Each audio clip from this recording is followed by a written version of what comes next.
ଜୟ ଜଗନ୍ନାଥ। ଏକ ସତ୍ୟ ଘଟଣା ଉପରେ ଆଧାରିତ କାହାଣୀଟିଏ। ପ୍ରଥବଷ୍ଟା ନାୟିକା। ସମୟ ରାତି ପ୍ରାୟ 10ଟା ହେବ। ହଠାତ୍ କବାଟର ଠକ୍ ଠକ୍ ଶବ୍ଦରେ ଅମିତ ବ୍ୟସ୍ତ ବିବ୍ରତ ହୋଇଉଠିଲା। ଦିନସାରା ବସ୍ ଡ୍ରାଇଭିଂ କରି ଘରକୁ ଫେରିଛି। ଆଖିରେ ଭରପୁର ନିଦର ଆସର। ବିଛଣା ଉପରେ ଟିକେ ଘୁମେଇ ପଡ଼ିଥିଲା। ମନରେ ବିରକ୍ତିଭାବ ପ୍ରକାଶ କରି ଅନିଚ୍ଛା ସତ୍ତ୍ୱେ ସେ ଆସି କବାଟ ଖୋଲିଲା। କବାଟ ଖୋଲି ଯାହା ଦେଖିଲା, ନିଜ ଆଖିକୁ ବିଶ୍ୱାସ କରିପାରିଲା ନାହିଁ। ଆଶ୍ଚର୍ଯ୍ୟ ନିର୍ବାକ ଚାହାଣୀରେ ସେ ଚାହିଁ ରହିଲା ବନିତାକୁ। ଚାଲ, ଆମେ ଯେତେ ଶୀଘ୍ର ଏଠୁ ଖସି ଚାଲିଯିବା। ସେଥିପାଇଁ ଏ ଦୁନିଆର ସବୁ ମାୟା ବନ୍ଧନକୁ ତ୍ୟାଗ କରି ମୁଁ ତୁମ ପାଖକୁ ଚାଲି ଆସିଛି ଅମିତ।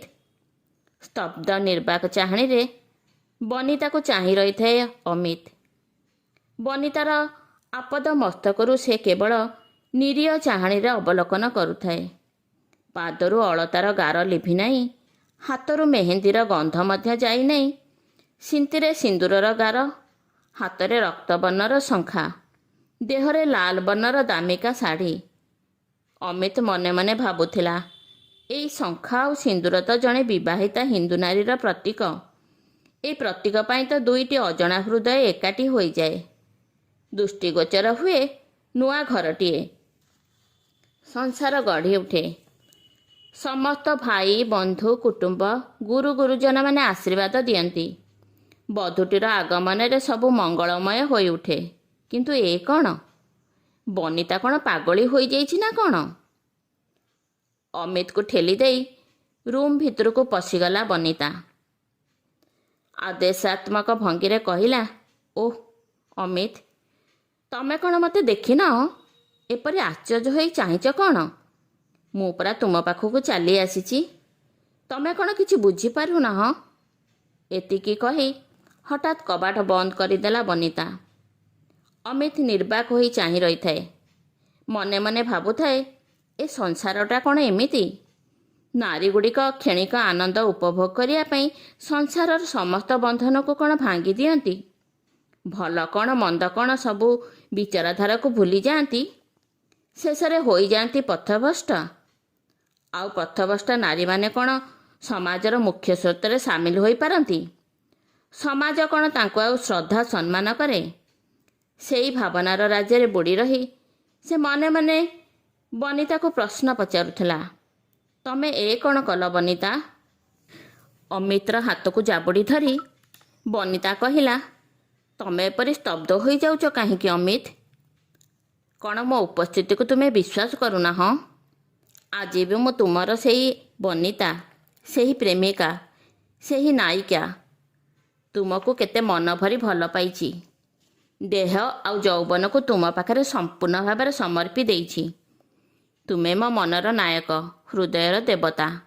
ଏକାଠି ଆମେ କେତେ ଅନ୍ତରଙ୍ଗ ମୁହୂର୍ତ୍ତ କଟାଇଛୁ। ଏକାଠି ରହିବା ପାଇଁ ପ୍ରତିଜ୍ଞା ମଧ୍ୟ କରିଛୁ। କିନ୍ତୁ ହଠାତ୍ ତୁମ ଅନୁପସ୍ଥିତିରେ ମୋର କାହା ସହିତ ବାହାଘର ହୋଇଗଲା ବୋଲି ମୁଁ କ'ଣ ତା'ର ଏତେ ନିଜର ହୋଇପାରିବି? ନା, ଏହା କଦାପି ହୋଇପାରେ ନା। ବନିତା ମୁହଁରେ ବିଦ୍ରୋହର ସ୍ୱର। ସେ କୌଣସି ବିବାହ ଆଉ ସଂସାର ବନ୍ଧନକୁ ମାନେ ନା। ସେ କେବଳ ଏତିକି ଜାଣେ ଯେ ସେ ଅମିତର, ଆଉ ଅମିତ ତା'ର। ଆଶ୍ଚର୍ଯ୍ୟ ହୋଇ ଅମିତ ପଚାରିଲା, ତୁମ ଶାଶୁଘର? ମୋତେ ସେ କଥା ପଚାର ନା ଅମିତ। ମୁଁ ସେଠାରେ 8 ଦିନ କିପରି କଟାଇଛି ମୁଁ ଜାଣେ। ସେ ଲୋକାଗୁଡ଼ାକ ଖୁବ୍ ବୋକା। ସନ୍ଧ୍ୟା ଧୂପ ଦେବା ବାହାନାରେ ସମସ୍ତଙ୍କ ଆଗୋଚରରେ ମୁଁ ତୁମ ପାଖକୁ ଚାଲି ଆସିଛି। ତୁମକୁ ତ ଏଠାରେ ପାଇଗଲି, ଆଉ ଭୟ କାହାକୁ? ଚାଲ ଚାଲ, ଖୁବ୍ ଶୀଘ୍ର ଏଠାରୁ ଚାଲିଯିବା। ଏପରି ଗୋଟିଏ ଅଜଣା ଇଲାକାକୁ ଚାଲିଯିବା ଯେଉଁଠାରେ କେବଳ ତମେ ଆଉ ମୁଁ ଆଉ ତମେ। ଏସବୁ କଥାଗୁଡ଼ିକ ଶୁଣି ଅମିତର ମୁଣ୍ଡ ଘୁରାଇ ଦେଲା। ପଡ଼ିଯିବା ଭୟରେ ହଠାତ୍ ପାଖରେ ଥିବା ଚେୟାର ଉପରେ ଲତ୍ କରି ବସି ପଡ଼ିଲା। ତାକୁ ମନେ ହେଲା ସତେ ଯେପରି ଭୂମିକମ୍ପ ହେଉଛି। ଏ ଘରଟା ତା ଉପରେ ଭାଙ୍ଗି ପଡ଼ୁଛି। ସେ ଅନୁଭବ କରୁଥିଲା ତା ଚଲାପଥରେ ଦିଗନ୍ତ ବିସ୍ତାରୀ ଅଦିନର ଘନ କୁହୁଡ଼ିଟା ବିସ୍ତାରିତ ହୋଇଯାଉଛି। ସେ ଆଗକୁ ଆଉ ଯାଇପାରୁନାହିଁ। ଦିଗହରା ପଥଭ୍ରଷ୍ଟ ପଥିକଟିଏ ହୋଇ ଅଜଣା ଭୟ ଆଉ ଉତ୍କଣ୍ଠାରେ ସେ ଗୋଟିଏ ଦୋଛକି ରାସ୍ତାରେ ପଡ଼ି ରହିଛି। ଭୟ ଆଉ ଲଜ୍ଜାକୁ ସେ ସହିପାରୁନାହିଁ। ଶେଷରେ ସେ ଚିତ୍କାର କରି ଉଠିଲା, ନା ବନିତା, ନା, ତୁମ କଥା ମୁଁ କଦାପି ରକ୍ଷା କରିପାରିବି ନାହିଁ। ବନିତା ନିଜ ହାତରେ ଅମିତର ମୁହଁକୁ ବନ୍ଦ କରିଦେଲା ଓ ତା କାନ୍ଧରେ ଝୁଲି ପଡ଼ି ପ୍ରେମ ଭରା ଆବେଗରେ କହିଲା, ତୁମେ କାହିଁକି ଭୟ କରୁଛ ଅମିତ? ମୁଁ ତ କେବଳ ତୁମକୁ ହିଁ ଭଲ ପାଏ। ସେଥିପାଇଁ ତ ସ୍ୱାମୀ, ଶାଶୁ, ଶ୍ୱଶୁର, ବାପା, ମା, ଭାଇ, ବନ୍ଧୁ, କୁଟୁମ୍ବ ସମସ୍ତଙ୍କୁ ପର କରିଦେଇ ତୁମ ପାଖକୁ ଧାଇଁ ଆସିଛି। I really love you Amit. I can sacrifice everything for you. ଏହା ଭିତରେ ଘଣ୍ଟାଏ ସମୟ ବିତିଗଲାଣି। ଅମିତ ସ୍ତବ୍ଧ ହୋଇ ଚେୟାର ଉପରେ ବସି ରହିଛି। କ'ଣ କରିବ ନ କରିବ, ଏପରି ଗୋଟିଏ ଅଛିଣ୍ଡା ହରଣ ତା ସାମ୍ନାରେ ଆସି ପହଞ୍ଚିବ ବୋଲି ସେ କେବେ ଭାବିପାରି ନଥିଲା। ବିଗତ ଦିନର ଅଭୁଲା ସ୍ମୃତିଗୁଡ଼ିକ ତା ମନ ଆଇନାରେ ଉଦ୍ଭାସିତ ହୋଇ ଉଠୁଥିଲା। ସତରେ ବନିତା ସହିତ ତାର କ'ଣ ପ୍ରେମ ସମ୍ପର୍କ ଏତେ ନିବିଡ଼ ହୋଇଯାଇଥିଲା?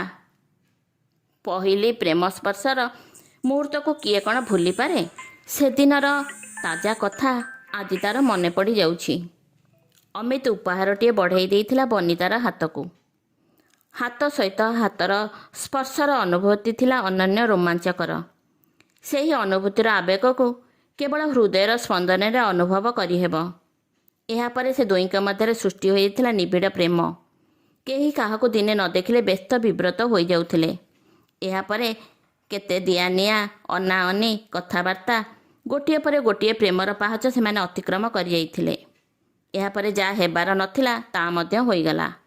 ସେଇ ବର୍ଷା ଭରା ରାତି କଥା ମନେ ପଡ଼ିଯାଉଥିଲା, ଯେଉଁ ରାତିରେ ଘରେ କେହି ନଥିବାର ସୁଯୋଗ ପାଇ କିଛି ଦେବା ଆଳରେ ବନିତା ତା ପାଖକୁ ଚାଲି ଆସିଥିଲା। ବାହାରେ ବର୍ଷାର ତାଣ୍ଡବ, ଚାରିଆଡ଼େ ନିସ୍ତବ୍ଧ। ରାତି ମଧ୍ୟ ବେଶୀ ହୋଇଗଲାଣି। ବନିତା କିପରି ଯିବ ତାହା ସେ ଭାବିପାରୁନଥିଲା। ଶେଷରେ କେତେବେଳେ ଅମିତ ନିଘୋଡ଼ ନିଦରେ ଶୋଇପଡ଼ିଛି ତା ମଧ୍ୟ ତାକୁ ଜଣା ନଥିଲା। କିନ୍ତୁ କାହାର ଗୋଟିଏ ସ୍ପର୍ଶରେ ତାର ନିଦ ଭାଙ୍ଗିଗଲା। ଅନ୍ଧାର ଭିତରେ ସେ ନିଜକୁ ଆବିଷ୍କାର କଲା କାହାର ବାହୁବନ୍ଧନରେ। ସେ ଅନୁଭବ କରୁଥାଏ ଗୋଟିଏ ନରମ ଓଠର ଚୁମ୍ବନ ତା ମୁହଁ ସାରା ପ୍ରଣୟର ବାର୍ତ୍ତା ଆଙ୍କି ଦେଉଥାଏ। ସେ ଶତ ଚେଷ୍ଟା କଲା ସତ୍ତ୍ୱେ ମଧ୍ୟ ପ୍ରକୃତିସ୍ଥ ହୋଇପାରୁନଥାଏ। ସତେ ଯେପରି ଗୋଟିଏ ଉଷ୍ମ ଆବେଗର ଆଲିଙ୍ଗନ ତା ଦେହ ସାରା ଅଗ୍ନି ସଂଯୋଗ କରିଚାଲିଛି, ଆଉ ସେ କାମନାର ଅଗ୍ନିକୁ ନିର୍ବାପିତ କରିପାରୁନାହିଁ। ଏହିପରି ପରିସ୍ଥିତିରେ କେହି କ'ଣ ରହିପାରେ? ଶେଷରେ ମଣିଷ ହୋଇଯାଏ ପ୍ରକୃତିର ଦାସ। ସେ ହୋଇଯାଏ ଆଦାମ ଆଉ ଇଭ୍। ଏହା ହିଁ ହେଲା ସେମାନଙ୍କ କ୍ଷେତ୍ରରେ। ତେଣେ ବାହାରେ ଘମାଘୋଟ ବର୍ଷାର ତାଣ୍ଡବ ସହିତ ଘର ଭିତରେ ଅନ୍ଧାରରେ ଦୁଇଟି ମନ ଆଉ ଶରୀର ଏକାକାର ହୋଇଗଲେ। ଏହାପରେ ସେ ଦୁହେଁ ବହୁ ଅନ୍ତରଙ୍ଗ ମୁହୂର୍ତ୍ତ କାଟିଛନ୍ତି। ଅମିତ ଏହା ପରଠାରୁ ମନେ ମନେ ବନିତାକୁ ଗ୍ରହଣ କରିନେଇଛି। ଯାହା ବି ହେଲେ ସେ ବନିତାର ହାତ ଧରିବ। ଯାହା ବି ହେଲେ ସେ ବନିତାକୁ ନେଇ ଘର ବସାଇବ। ଦୁହେଁ ପ୍ରତିଜ୍ଞା କରିନେଲେ, ସମାଜ ମାନୁ କି ନ ମାନୁ ସେମାନେ କେହି କାହାକୁ ଛାଡ଼ି ରହିପାରିବେ ନାହିଁ। ସମୟ ଗଡ଼ି ଚାଲିଛି। ଏହା ଭିତରେ ଅମିତ ଗୋଟିଏ ଚାକିରି ମଧ୍ୟ ପାଇସାରିଛି। କେବଳ 6 ମାସର ବ୍ୟବଧାନ। ଏହା ଭିତରେ ସବୁ କଥା କିପରି ଓଲଟ ପାଲଟ ହୋଇଗଲା। ବନିତା କ'ଣ କେବେ ହେଲେ ତାଙ୍କ ପ୍ରେମ ସମ୍ପର୍କ ବିଷୟରେ ତା ଘରେ କାହାରିକୁ ଜଣାଇ ନଥିଲା? ସେ ଯଦି ଜିଦ୍ ଧରି ବସିଥାନ୍ତା, ତେବେ କ'ଣ ତା ବାପା ମା ତାର ବିବାହ ଅନ୍ୟତ୍ର କରିଦେଇଥାନ୍ତେ? ଏହା କ'ଣ କଲା ବନିତା? ଏ ନାରୀମାନେ କ'ଣ ଏଇଆ? ଜଣକ ପାଖରେ ମନ, ଶରୀର, ଯୌବନ ସବୁ ସମର୍ପି ଦେଲା ପରେ ପୁନଶ୍ଚ ଅନ୍ୟ ଲୋକ ସହିତ ବିବାହ ଆଉ ଘର ସଂସାର। ବନିତା ବର୍ତ୍ତମାନ ବିବାହିତା, ଜଣକର ପତ୍ନୀ, ଗୋଟିଏ କୁଳର କୁଳବଧୂ। ସେ ତାକୁ କିପରି ଗ୍ରହଣ କରିବ? ଅନ୍ୟ ଜଣଙ୍କର କୁଳବଧୂକୁ ଗ୍ରହଣ କରିନେଇ ତା ସହିତ ଘର ସଂସାର କରିବା ମହାପାପ ନୁହେଁ କି? ଗୋଟିଏ ନିରୀହ ସ୍ୱାମୀ ପ୍ରତି ଘୋର ଅନ୍ୟାୟ ଆଚରଣ କ'ଣ ନ୍ୟାୟସଙ୍ଗତ? ଯେହେତୁ ବନିତା ଜଣକର ପତ୍ନୀ ହୋଇସାରିଲାଣି, ସେ ତାକୁ ଆଉ କିପରି ଗ୍ରହଣ କରିବ? ଧୀରେ ଧୀରେ ପ୍ରକୃତିସ୍ଥ ହୋଇ ଉଠୁଥିଲା ଅମିତ। କ୍ରୋଧରେ ତାର ଶରୀର କମ୍ପି ଉଠୁଥିଲା। ତା ମନ କହୁଥିଲା, ନା, ସେ ଆଉ ବନିତାକୁ ଗ୍ରହଣ କରିବ ନାହିଁ। ଥରେ ବିବାହ ବେଦୀରେ 7 ଦିଗପାଳକୁ ସାକ୍ଷୀ ରଖି ଜଣକୁ ବିବାହ କରି ପୁନଶ୍ଚ ପ୍ରେମିକ ପାଖକୁ ଫେରି ଧାଇଁ ଆସିବାର ମାନେ କ'ଣ? ଏ କ'ଣ ଗୋଟିଏ ଭରନାରୀର ଲକ୍ଷଣ? ନା, ଯେଉଁ ନାରୀ ନିଜର ସ୍ୱାମୀ ସହିତ ବିଶ୍ୱାସଘାତକତା କରି ପ୍ରେମିକ ପାଖକୁ ଧାଇଁ ଆସେ, ଏପରି ନାରୀକୁ ମୁଁ କଦାପି ଗ୍ରହଣ ଆଉ କରିପାରିବି ନାହିଁ। ଏପରି ଭାବି ଚାଲିଥିଲା ଅମିତ। ହଠାତ୍ ବାହାରେ ଲୋକମାନଙ୍କର ପାଟିତୁଣ୍ଡ ଶୁଭିଲା। କେହି ଜଣେ ସନ୍ଦେହରେ କବାଟକୁ ବାହାରୁ ଠକ୍ ଠକ୍ ଆବାଜ ଦେଲା। ଏ ପରିସ୍ଥିତିରେ ଧୀରେ ବାରିପଟ କବାଟ ଖୋଲିଲା ଅମିତ। କେହି ତାକୁ ଦେଖିବା ଆଗରୁ ଏକା ଏକା ଅନ୍ଧାର ଭିତରେ ନିଜର ବାଟ ଖୋଜି ସେ କେଉଁଆଡ଼େ ଅନ୍ତର୍ଧ୍ୟାନ ହୋଇଗଲା। ହଁ ଦର୍ଶକ ବନ୍ଧୁ, ଏଇଠି ଶେଷ କରୁଛି ମୋର କାହାଣୀ ପଥଭ୍ରଷ୍ଟ ନାୟିକା। ଆପଣଙ୍କୁ ଏଇ କାହାଣୀଟି କିଭଳି ଲାଗିଲା ମୋତେ କମେଣ୍ଟ ବକ୍ସରେ କମେଣ୍ଟ କରିବେ, ଲାଇକ୍ କରିବେ, ସବସ୍କ୍ରାଇବ୍ କରିବାକୁ ଆଦୌ ବି ଭୁଲିବେନି। ନମସ୍କାର ଦର୍ଶକ ବନ୍ଧୁ, ଧନ୍ୟବାଦ।